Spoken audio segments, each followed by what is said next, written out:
वायू प्रदूषण एक भयानक समस्या बनत चालली आहे।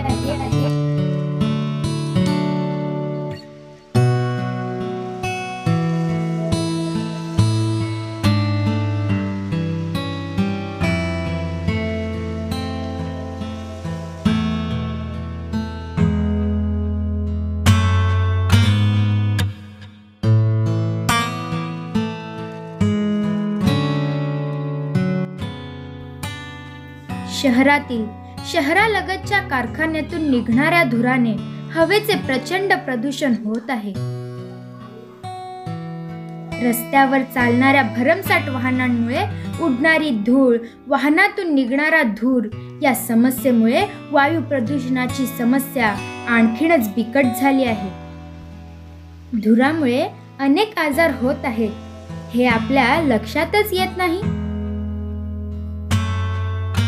अशा वेळी आपल्याला शुद्ध हवा कुठे आणि कशी मिळणार हा मोठा प्रश्न निर्माण झाला आहे।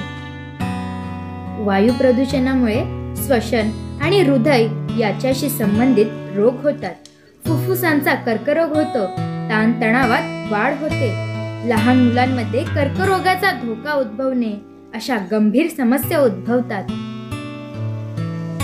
शहर तसेच ग्रामीण भागात आजूबाजूचा कचरा जाळणे, शेकोटी पेटवणे, त्यातून निघणाऱ्या धुरामुळे वायू प्रदूषण होत आहे हेच माणूस विसरला आहे। सिगारेट प्यायल्याने कॅन्सर होतो हे समजूनही माणूस सिगारेट ओढत आहे, त्यात तो स्वतः बरोबरच इतरांचाही जीव धोक्यात घालत आहे। अगदी थोड्याशा धुराने वायू प्रदूषण होते हेच तो विसरला आहे। अनेक सण, उत्सव, समारंभात विनाकारण फटाके फोडून ध्वनी प्रदूषणाबरोबरच वायू प्रदूषणही केले जात आहे।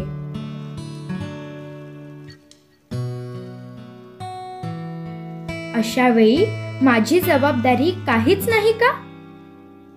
आपण म्हणतोय हे आता थांबणार नाही, कारण वायू प्रदूषण या समस्येने अक्राळ विक्राळ रूप धारण केले आहे। सर्व सजीव सृष्टी एक दिवस वायू प्रदूषणाच्या समस्येने ग्रासलेली असेल। हे वायू प्रदूषण मीच थांबवणार, हे मला केलेच पाहिजे।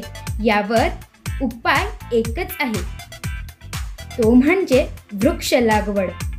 शुद्ध व भरपूर ऑक्सिजन देणाऱ्या वृक्षांची लागवड मीच करणार।